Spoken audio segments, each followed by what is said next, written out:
Terima kasih. Selamat siang, Bapak dosen dan juga rekan-rekan sekalian. Bapak dosen Dr. Henry Praherdiono, SSIMPD, selaku pengampuh mata kuliah Desain Lingkungan Belajar Kaya Teknologi. Perkenalkan, nama saya Cindy Anika Krisan Paranoan, mahasiswa Pasca Sarjana Teknologi Pembelajaran Universitas Negeri Malang. NIM saya adalah 23012 102.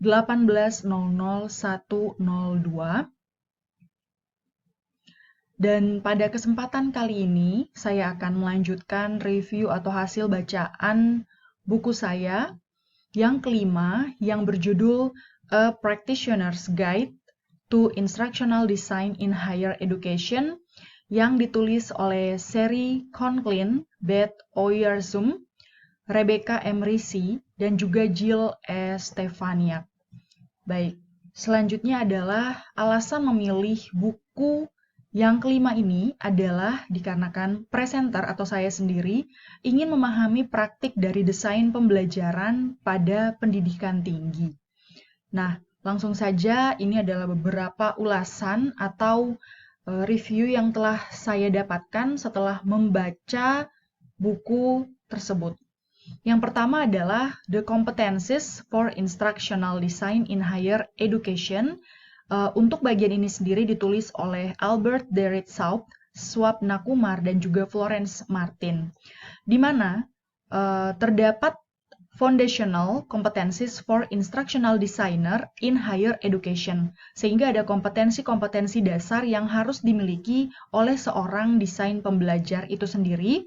Seperti yang ada, yang pertama adalah strong communication and soft skill, di mana bagian ini adalah bagian kritikal bagi kompetensi lainnya dari keprofesionalan bidang ini, seperti menciptakan sumber dan juga presentasi belajar efektif dan komunikasi yang komunikatif kepada berbagai stakeholder yang terlibat pada tipe project design pembelajaran.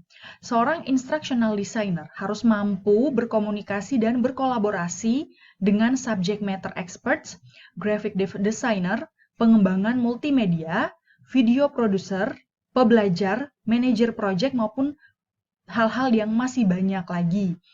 Yang kedua adalah instructional design models and processes atau proses dan model dari desain pembelajaran itu sendiri.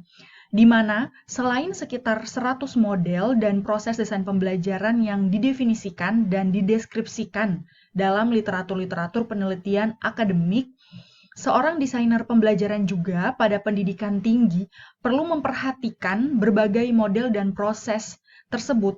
Nah, di samping memperhatikan model dan proses yang sangat banyak dan bervariasi ini, namun yang lebih penting adalah seorang desainer pembelajaran perlu mengetahui waktu yang tepat atau kapan harus menggunakan sebuah model dalam proses dan juga proses yang sesuai dengan proyek desain pembelajaran yang berlangsung, sehingga dapat menganalisis dan dapat mengambil keputusan untuk menggunakan model dan proses desain pembelajaran terhadap pembelajaran yang sedang berlangsung. Ini lebih dibutuhkan dan harus dimiliki oleh setiap desainer pembelajaran itu sendiri.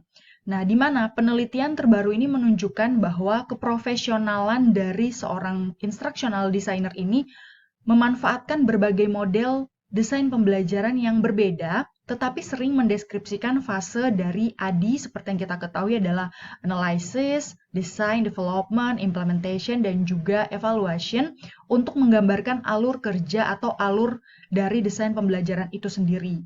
Nah, yang ketiga dalam buku ini membahas tentang learning theories and instructional strategies. Menurut saya hal ini sangat penting untuk seorang instructional designer di mana seorang desain pembelajaran pada pendidikan tinggi dapat menyampaikan bagaimana perbedaan bentuk orientasi teori dalam pengambilan keputusan tentang strategi untuk pembelajaran yang sesuai untuk diberikan pada pembelajar, di mana domain seperti domain konten, selanjutnya format penyampaiannya. Nah, ini semua harus diketahui oleh seorang instructional designer itu sendiri. Nah, selain itu, seorang desain pembelajaran harus memperhatikan learning outcomes atau hasil belajar yang akan dicapai atau yang akan didapatkan oleh pembelajar itu sendiri, seperti melalui penjabaran taksonomi Bloom's, menggunakan prinsip dasar Merrill, ataupun student center yang sekarang juga kita lihat banyak digunakan di kurikulum Merdeka, seperti itu. Selanjutnya juga collaborative learning, lalu authentic assessment, problem-based learning, dan juga pembelajaran reflektif, seperti journaling yang saat ini banyak diterapkan oleh instructional designer itu sendiri. Nah, selanjutnya ada juga hal-hal yang dibahas dalam buku ini terkait competencies for instructional design in higher education, ada juga tentang technologies in instructional designer practice, ada juga project management in instructional design, lalu ada formative dan summative evaluation yang memang melekat dengan proses pembelajaran pada implementasi kurikulum Merdeka saat ini, lalu ada juga faculty professional, development and support, lalu ada change management and leadership itu sendiri. Berikutnya adalah conducting needs assessment to inform instructional design practices and decisions, di mana dalam kita mempraktekkan atau kita mengambil keputusan tentang desain pembelajaran yang akan kita buat, maka kita perlu membuat need assessment atau penilaian kebutuhan itu sendiri yang akan menjadi bahan informasi bagi seorang instructional designer itu sendiri. Nah, pada bagian ini ditulis oleh Jill E. Stefaniak, dan seperti yang sudah saya sampaikan pada pemaparan buku pertama, yaitu tujuan dari needs assessment itu adalah untuk menentukan posisi dari performance atau kondisi performance pada saat ini dengan kondisi dari performance yang diharapkan atau desired performance itu sendiri. Nah, overview dari proses penilaian kebutuhan ini sendiri seperti yang bisa kita lihat, pertama ada identification of problem. Ini sudah saya bahas sebelumnya pada pemaparan buku pada video pertama. Yang kedua adalah identification of data sources. Yang ketiga, ketika data kita sudah collect atau kita sudah kumpulkan dan sudah lengkap, maka data tersebut akan kita analisis. Lalu berikutnya kita dapat memberikan rekomendasi kepada klien ataupun rekomendasi untuk desain pembelajaran yang akan kita gunakan seperti apa. Selanjutnya adalah ada tabel pertama yang diberikan pada buku ini tentang instructional design decision making. Nah, ini sendiri adalah informasi yang bermanfaat bagi saya, seseorang yang ingin mendalami dunia instructional design itu sendiri. Ternyata di mana adalah dalam kita memutuskan pembuatan desain pembelajaran itu sendiri, ada 3 tahapan ataupun 3 komponen yang perlu dipersiapkan oleh seorang instructional designer itu sendiri, yang terdiri dari current state atau kondisi saat ini, lalu ada desired state di mana ini adalah kondisi yang diinginkan atau desired performance. Selanjutnya ada strategies for sustainability, di mana ini adalah strategi-strategi untuk keberlanjutan sehingga tidak berhenti pada satu pertemuan atau setelah pembelajaran selesai, tapi dapat terus berlanjut. Nah, pada setiap tahapan, entah dari current state, dari desired state, sampai strategies for sustainability, terdapat 4 komponen penting yang selalu akan menjadi dasar. Yang pertama adalah tentang infrastruktur, lalu resources atau sumber daya, selanjutnya adalah personel atau pembelajar juga sendiri, lalu yang keempat adalah aktivitas pembelajaran, di mana setiap posisi atau setiap tahap kita harus memperhatikan keempat komponen ini, dan keempat komponen ini harus dimasukkan dalam setiap tahapan, sehingga nanti pada akhirnya kita dapat membuat keputusan tentang desain pembelajaran yang akan kita gunakan.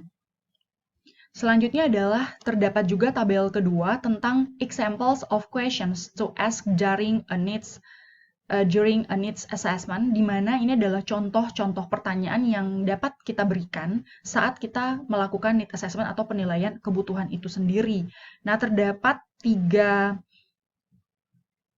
bagian dalam tabel yang kedua ini. Yang pertama adalah designing a brand new course. Bagaimana pertanyaan-pertanyaan yang dapat kita berikan atau kita input ketika kita ingin mendesain sebuah a brand new course atau pelatihan ataupun kelas ataupun pembelajaran yang baru.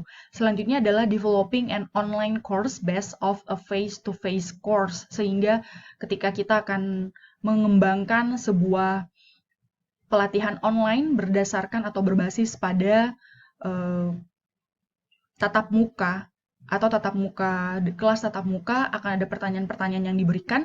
Selanjutnya adalah developing a new degree program. Apa saja pertanyaan yang akan diberikan? Nah, ternyata pada saat saya melihat kembali lagi tentang pertanyaan-pertanyaan yang dibuat dalam ketiga bagian ini, hampir semua atau bagian terpenting dalam ketika kita ingin memberikan pertanyaan untuk selama kita melakukan asesmen kebutuhan, itu terletak pada yang pertama adalah instructional delivery format, bagaimana kita membuat sebuah format pembelajaran yang dapat kita sampaikan dengan baik dan tepat kepada pembelajar atau klien.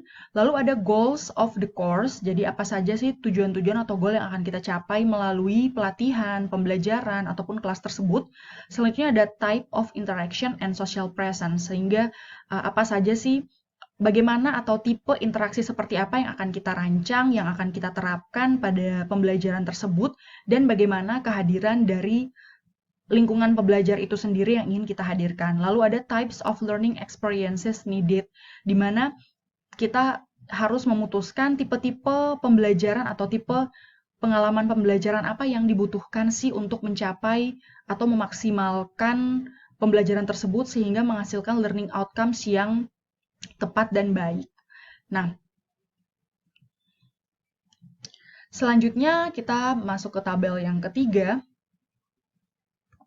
Tabel yang ketiga tentang Instructional Design Project Intake Form, sehingga saya juga sangat berterima kasih akan tugas ini, di mana dalam buku bacaan ini sendiri terdapat form bagaimana ketika kita akan mengambil atau membuat sebuah project ya, dan mendesain pembelajaran itu sendiri. Yang pertama adalah terdapat form yang akan diisi oleh klien ya, atau pembelajar, lalu akan ada date atau tanggal, dan juga terdapat beberapa pertanyaan yang terdiri atas. Nah, sehingga ini ada bagian-bagiannya juga, yaitu pertama project overview, learning audience, atau pembelajarnya seperti apa, selanjutnya transfer atau application context, lalu ada evaluation dan juga other comments. Nah, ini sangat penting dibutuhkan dalam kita merancang desain pembelajaran itu sendiri. Nah, mungkin pada kesempatan kali ini yang dapat saya sampaikan terkait Practitioner's Guide to Instructional Design in Higher Education.